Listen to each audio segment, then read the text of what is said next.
Morning student, मैं Guddu sir, प्रवक्ता VIC inter college Raebareli, आप सभी का इस वीडियो में स्वागत करता हूं। बच्चों, हमने आपको 3B का कुछ प्रश्न जो है प्रीवियस में बता दिया था, प्रीवियस वीडियो में। आज उसी को आगे बढ़ाते हुए अगला प्रश्न आपके सामने लेकर के आया हूं। और वो अगला प्रश्न है कौन? Question number 5। इसके पहले हमने सारे क्वेश्चनों को आपको लगभग बता दिया था, ठीक है ना। और उससे रिलेटेड कुछ थे जो उसको छोड़ दिए थे। यहां पर क्या लिखा हुआ है? A equal to a matrix, B equal to a matrix लिखा है, C इक्वल टू ये लिखा है। देन शो दैट, आपको शो करना है A square equal to B square equal to C square equal to I2। अब कहोगे I2 क्या है? तो सबसे पहले मैं I2 को आपको बता देता हूं। I2 का मतलब है आइडेंटिटी मैट्रिक्स। I का मतलब यहां पर क्या है? Identity matrix. I2 का मतलब है कि 2 क्रॉस 2 का आपको मैट्रिक्स बनाना है।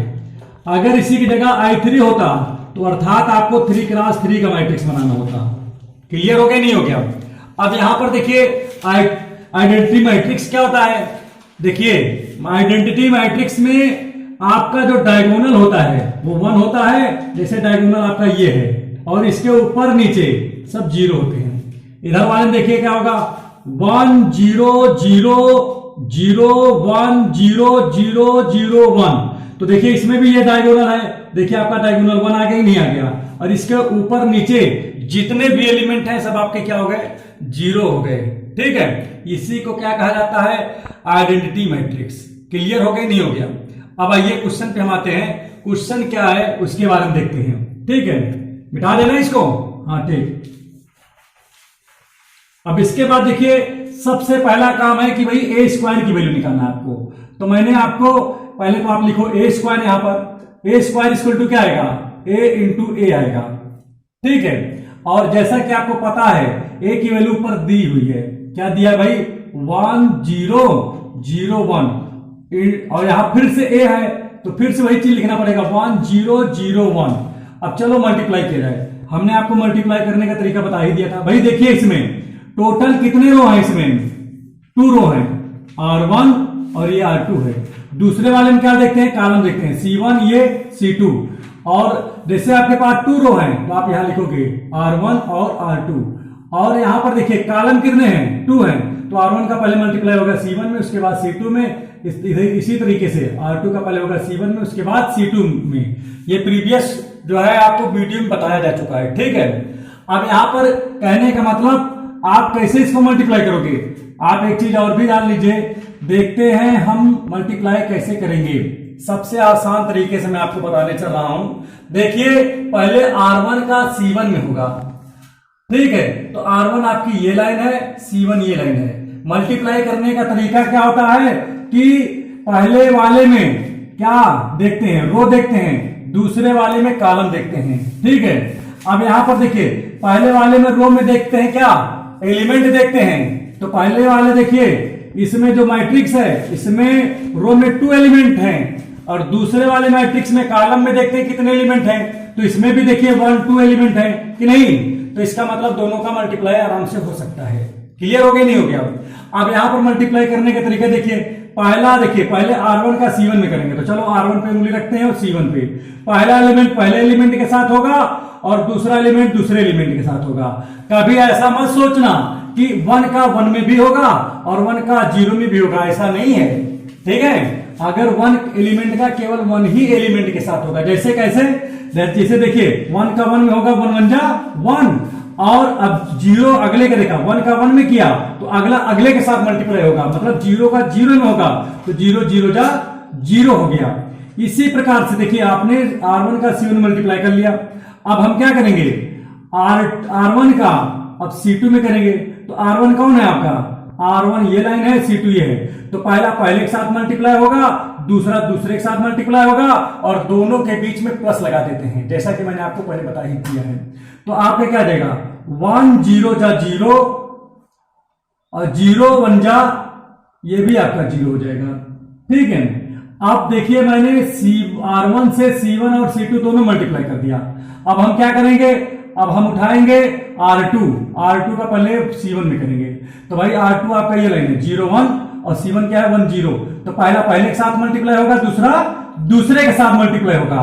तो 1 देखिए 0 का जब 1 में मल्टीप्लाई करेंगे तो 0 आएगा, और 1 का जब 0 में करेंगे तो ये भी 0 आ गया। आया कि नहीं आया? इसी प्रकार से आप देखिए देखिए R2 का हमने C1 में कर दिया, अब R2 का C2 में करिए। तो R2 ये आपका 0 1 और C2 क्या है, ये भी 0 1 है। तो पहला पहले के साथ होगा, दूसरा दूसरे के साथ होगा। तो 0 0 जा 0 और प्लस 1 1 जा 1, तो ये कितना बन जाएगा आपका? चलिए इसको ऐड करते हैं। 1 में 0 ऐड करोगे 1 आएगा, 0 में 0 ऐड करोगे 0 आएगा, 0 में 0 ऐड करोगे तो ये भी 0 आएगा, और 0 में 1 ऐड करोगे तो ये भी 1 आ जाएगा। बोलो क्लियर है नहीं क्लियर? और ये वैल्यू किसकी है? I2 की है। ये क्वेश्चन नंबर आपका 1 बन गया भाई। ये तो I2 की वैल्यू है ना यहाँ पर। इसी प्रकार से आप b स्क्वायर की वैल्यू निकालोगे तो क्या लिखोगे? b इंटू बी लिखोगे, ठीक है। अब यहाँ b की वैल्यू क्या है? 0 1 और 1 0, और दूसरे वाले भी ये भी तो वही होगा 0 1 1 0। अब यहां पर देखिए इसका मल्टीप्लाई, क्योंकि हमने ऊपर आपको तरीका बता दिया तो डायरेक्ट कर देता हूं। पहला पहले के साथ, दूसरा दूसरे के साथ, मतलब R1 ये लाइन है और C1 आपका ये लाइन है। तो देखिए पहला पहले के साथ, दूसरा दूसरे के साथ, पहले के R1 का C1 मल्टीप्लाई होगा। तो देखिए क्या हो जाएगा, ये 0 0 जा 0 और प्लस 1 में करेंगे तो 1 1 जा 1 हो गया। इसी प्रकार से इसका जो है अब इस वाले में करेंगे तो 0 देखिए, और चूंकि लिखा है ना यहाँ पर कि R1 का C2 में करिए, तो R1 ये लाइन है, लेकिन C2 कौन सी लाइन है आपकी? ये लाइन है। तो हमको इसमें मल्टीप्लाई करना पड़ेगा। तो पहला एलिमेंट पहले एलिमेंट के साथ, दूसरा एलिमेंट दूसरे एलिमेंट के साथ करेंगे। तो क्या आएगा? 0 1 जा आपका 0 आ गया, और 1 का जब 0 करेंगे तो भैया ये भी 0 आ जाएगा। क्लियर है ना इसमें? और आप देखिए R1 से मैंने C1 और C2 दोनों में कर लिया। अब उठाएंगे कौन सा? R2 उठाएंगे। R2 का पहले किसमें मल्टीप्लाई होगा? C1 में। तो C1 कौन सी है?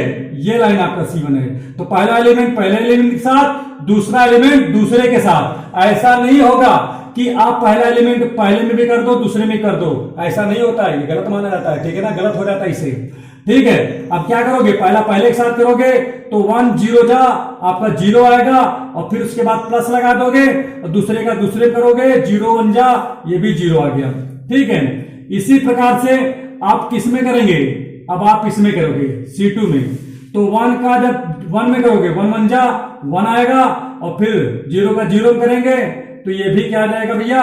0 आ जाएगा। और इसको जब सोल्यूशन करेंगे क्या आएगा? 0 में 1 ऐड करेंगे 1 0 0 1। भाई ये भी तो I2 की वैल्यू है कि नहीं? ये डाटा क्वेश्चन नंबर 2 बन गया, ठीक है। इसी प्रकार से हम जो है C स्क्वायर की वैल्यू निकालेंगे। तो C स्क्वायर को क्या लिख सकता हूं? C इंटू C लिख सकता हूं? नहीं लिख सकता हूं। अब यहां पर देखिए C की वैल्यू यहां पर क्या लिखा है? 1 0 0 -1 लिखा है। और यहां पर देखिए ध्यान दीजिएगा, 2 एक C और है, तो इसकी भी क्या लिखेंगे? 1 0 0 -1 लिखेंगे, और दोनों का मल्टीप्लाई कर देंगे। फिर कैसे मल्टीप्लाई करेंगे? अब नहीं बताएंगे, डायरेक्ट लगाता हूं। 1 का 1 में होगा तो आपका 1 आ जाएगा, और 0 का 0 में होगा तो ये 0 हो जाएगा। इसी प्रकार आप R1 का C2 में करेंगे 1 0 जा 0 और 0 -1 जा, ये आपका ये भी 0 हो गया, ठीक है। आप देखिए R2 का पहले C1 में करेंगे तो 0 1 जा आपका 0 हो जाएगा, और -0 -1 0 जा, ये भी आपका 0 हो गया। इसी प्रकार से यहां पर देखिए क्या हो जाएगा? अब हम जो है R1 जो है R2 का C2 में करेंगे, पहला पहले के साथ, दूसरा दूसरे के साथ, अर्थात 0 0 जा 0 और -1 -1 जा, माइनस माइनस प्लस हो जाएगा। और इसका जब सोल्यूशन करेंगे तो आपका आ जाएगा 1 0 0 1, और ये वैल्यू किसकी है? I2 की वैल्यू है। ये हो गया 3 नंबर। तो यहां पर क्या लिखेंगे? फ्रॉम इक्वेशन 1, 2 एंड 3, तीनों को देखने से हमें क्या दिख रहा है कि A स्क्वायर की भी वैल्यू I2 है, B स्क्वायर की भी वैल्यू I2 है, और C स्क्वायर की भी वैल्यू I2 है। अर्थात A square B square C square आपस में क्या है? इक्वल है। अर्थात आप यहां पर लिखोगे A square equal to B square equal to C square, और चूंकि ये वैल्यू किसके इक्वल है? I2 के बराबर है, तो मैंने I2 के इक्वल रख दिया। आपका यही आपका क्या हो जाएगा? हमने यही तो आपका प्रूव कर दिया मैंने, ठीक है। हो गया नहीं? ठीक। अब इसी प्रकार से आगे हम जो है एक प्रश्न और लेते हैं। प्रश्न आपका कौन सा ये है? ये आपका प्रश्न 11 नंबर है, क्वेश्चन नंबर 11 है। यहां पर इफ ए इक्वल टू ये मैट्रिक्स दिया है, then show that A square minus 4a plus 5i equal to 0 लिखा है। इसकी आपको वैल्यू बताना है। तब आप क्या करोगे? सोल्यूशन लिखोगे पहले, ठीक है। सबसे पहला काम है कि हम ए स्क्वायर की वैल्यू निकालें। तो ए स्क्वायर इक्वल टू क्या आएगा? ए इंटू ए, अर्थात ए की वैल्यू क्या है यहां पर? 1, 2, -1 और यहां पर 3 लिखा है। बोलो क्लियर है नहीं क्लियर? अब यहां पर ध्यान दीजिए कितने रो हैं? अरे अच्छा, एक अभी और बाकी भी है, एक और लिखना है इसकी। तो यहाँ पे वही चीज, तो भाई चूंकि दोनों ही है तो सेम ही सेम रहेगा, 1, 2, -1, 3। अब इन दोनों को मल्टीप्लाई करना है, तो कैसे करेंगे? यहां पर देखिए 2 रो है, तो यहाँ 2 रो लिख दीजिए, 1, 2। और कॉलम कितने हैं भाई?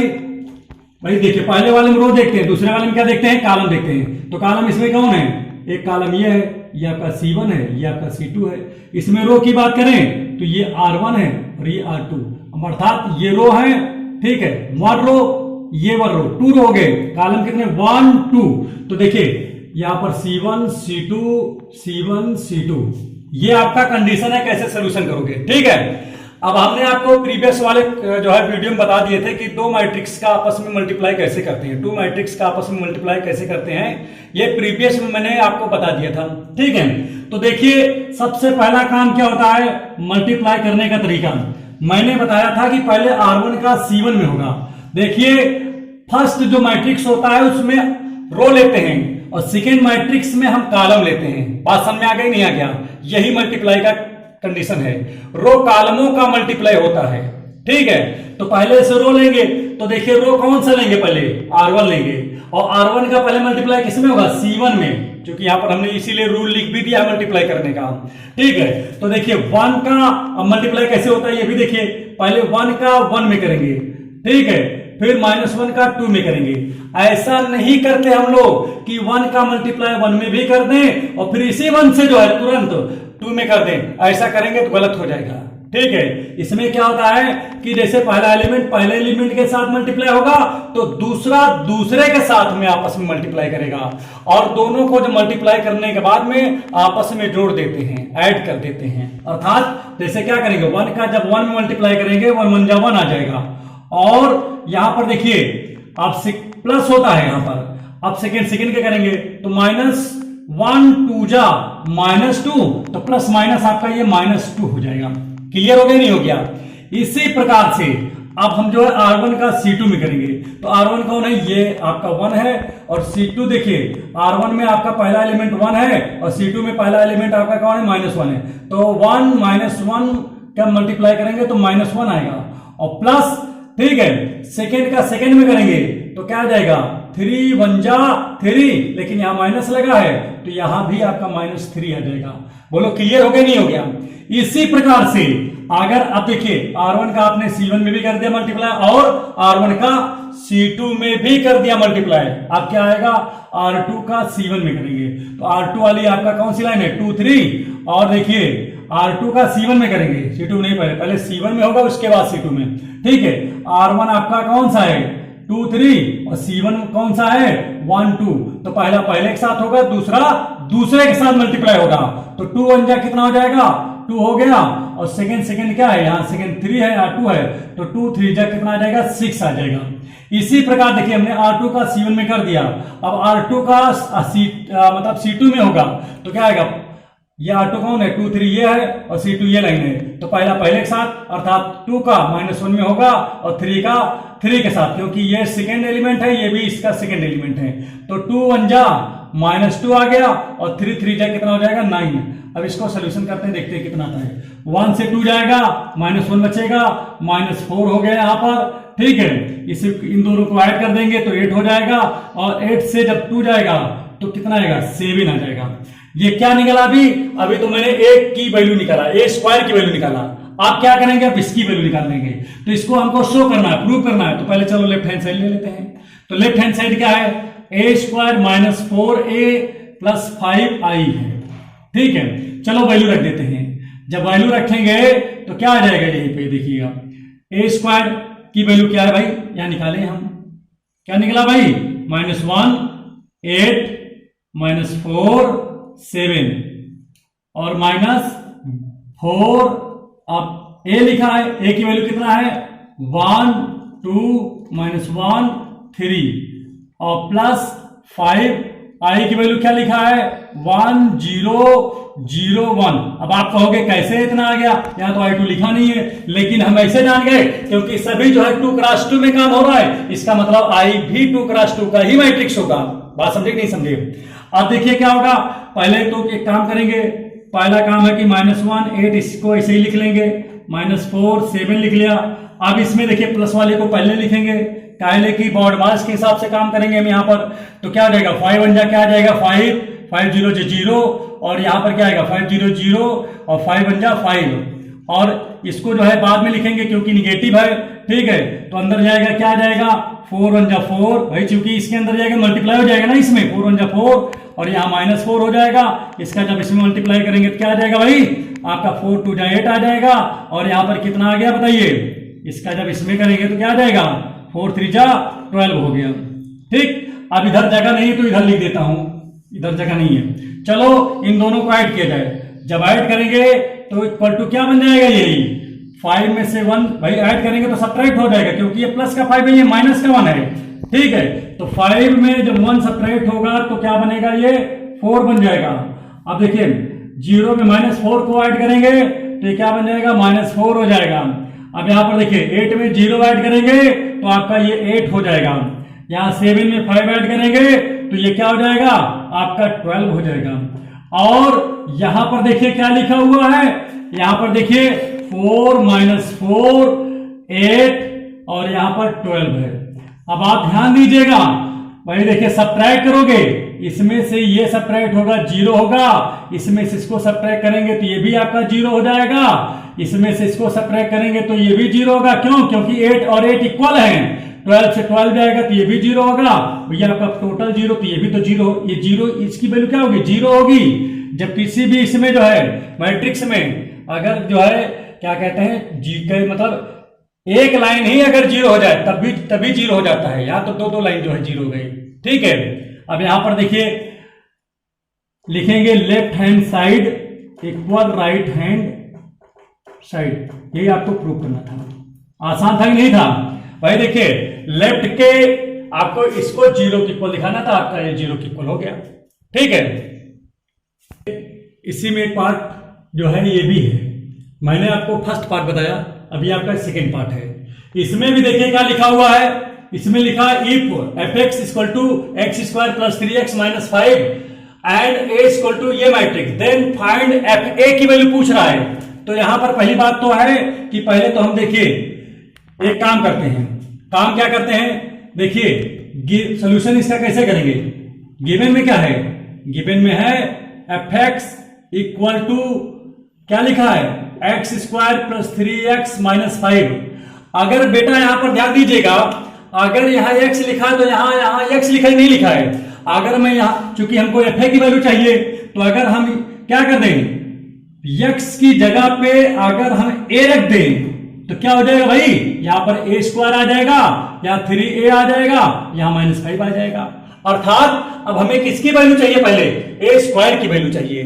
तो हमने अभी आपको पहले बता दिया था कि कैसे a² की वैल्यू निकालेंगे, तो चलो पहले a² की ही वैल्यू निकालते हैं, ठीक है। यहां पर इसको 1 बना लेते हैं, ठीक है। चलो पहले a² की वैल्यू निकालें, तो a² को हम क्या लिखेंगे, a × a लिखेंगे, नहीं लिखेंगे। और a की वैल्यू यहां पर क्या लिखा है 2 4 -1 3 और इधर क्या हो जाएगा, इस a की वैल्यू 2 4 -1 3। अब देखिए मैंने मल्टीप्लाई का तरीका आपको पहले ही बता दिया था, तो चलो डायरेक्ट कर देता हूं इसका, ठीक है। 2 का जब 2 में करेंगे 2 2 जा 4, -1 का जब 4 में करेंगे तो ये -4 आ जाएगा। फिर समझ लीजिए पहला एलिमेंट पहले के साथ, दूसरा दूसरे के साथ हमने मल्टीप्लाई कर दिया। अब देखिए ये R1 था C1 में हो गया, अब R1 का C2 में करेंगे तो 2 का जब -1 में करेंगे तो -2 होगा, और जब -1 का 3 में करेंगे तो ये आपका आ जाएगा भैया -3 हो जाएगा, ठीक है। इसी प्रकार से देखिए फर्स्ट रो से आपने दोनों कॉलम में कर दिया, फर्स्ट कॉलम और सेकंड कॉलम दोनों मल्टीप्लाई हो गया। अब क्या करेंगे, सेकंड रो उठाएंगे, फर्स्ट कॉलम में पहले मल्टीप्लाई करें, तो पहला एलिमेंट पहले के साथ, दूसरा दूसरे के साथ, 4 2 जा कितना आ जाएगा, ये 8 हो जाएगा, और प्लस 3 4 जा आपका 12 हो गया। इसके बाद आ जाइए सेकेंड रो का सेकेंड कॉलम में, तो पहला पहले के साथ, सेकेंड सेकेंड के साथ, माइनस 4 का -1 के साथ, 3 का 3 के साथ, तो 4 1 जा -4 क्योंकि यहां पर माइनस लगा है, और 3 3 जा 9। आप देखिए आपका ये वैल्यू कितना निकलेगा भाई, देखते हैं कि क्या आता है। 4 से 4 जाएगा 0 आएगा, और इसमें देखिए 12 में 8 ऐड करेंगे तो 20 आ जाएगा। ठीक है, यहां पर देखिए 3 और माइनस ये 2 ये आपका 5 हो जाएगा, और देखिए 9 से 4 जाएगा तो कितना बचेगा आपका 5 बचेगा। तो देखिए मैंने ए स्क्वायर की वैल्यू निकाल ली। नाउ अब चलिए वैल्यू उठा के रखते हैं। ठीक है, इस चूंकि हमको इसी की वैल्यू चाहिए ही, तो fx इक्वल टू क्या दिया है आपके पास, ए स्क्वायर प्लस 3a माइनस 5, यही है, इसी में वैल्यू उठा के रखो। हमने ए स्क्वायर की वैल्यू यहां निकाल लिया है। ठीक है, अब हम यहां पर क्या करेंगे, अब एक देखिए ये fa की वैल्यू है, ए स्क्वायर की वैल्यू क्या है, देखो यहां पर लिखा है 0, आपका 20 है, -5 है, यहां पर 5 है, 3 लिखा है। अब देखिए 5 यहां पर था। ठीक है, तो जब हमने ए में कन्वर्ट किया इसको मैट्रिक्स में, तो यहां पर आप आई लगा सकते हो। ठीक है, क्योंकि आई लगाओगे तो इसमें कोई चेंजिंग नहीं होता है। बात समझ में आ गई, नहीं आ गया। अब यहां पर कितना हो जाएगा ये देखिए, आप जो है 3a की वैल्यू देखिए क्या लिखा है यहां पर, 2 4 -1 3 और -5 यहां पर ही है। ठीक है, अब एक काम करिए, चलिए इसको सोल्यूशन करते हैं, देखते हैं क्या आता है। 0, अब यहां पर 20 है, -5 यहां प्लस का 5 है, इसका मल्टीप्लाई इसमें कर दो, तो 3 2 जा 6, 3 4 जा 12, और यहां पर करेंगे तो आ जाएगा -3 और 3 3 जा 9। अब चूंकि यहां पर आई था, ठीक है, तो यहां पर एक काम कर दीजिए, लिख भी देते हैं आई की वैल्यू, क्योंकि यहां पर आई है ना भाई, 5 आई है ना यहां पर। ठीक है, तो यहां पर आई की वैल्यू क्या आती है, 1 0 0 1। ठीक है, अब एक काम करो, -5 से मल्टीप्लाई कर दो इसमें, तो क्या आ जाएगा, 5 1 जा 5 0 0, यहां पर 5 आ गया। अब इसका आगे देखिए सोल्यूशन कैसे करेंगे, इनको दोनों को ऐड करना है, इसको सब्ट्रैक्ट करना है। तो 5 देखिए 0 में अगर 6 ऐड होगा तो कितना बचेगा, 6 हो जाएगा। ठीक है, अब 5 में -3 ऐड करेंगे तो -8 हो जाएगा। इसी प्रकार से 20 में जब 12 ऐड करेंगे तो 32 आ जाएगा। इसके बाद 5 में 9 ऐड करेंगे तो कितना आएगा, 14 आएगा। अब यहां पर माइनस में क्या है भाई, 5 0 0 5 ये है। तो एक काम करिए, इसमें काम क्या करोगे, ध्यान दीजिएगा, यहां पर आप जो है इस 6 से 5 सब्ट्रैक्ट करोगे तो कितना बचेगा, 1 बचेगा। -8 से 0 सब्ट्रैक्ट करोगे -8 आएगा। 32 से अगर इसको सब्ट्रैक्ट करोगे 0 तो 32 ही आएगा। और 14 से जब 5 सब्ट्रैक्ट होगा कितना बचेगा, 9 बचेगा। क्या बचेगा भाई, 9 बचेगा। ठीक है,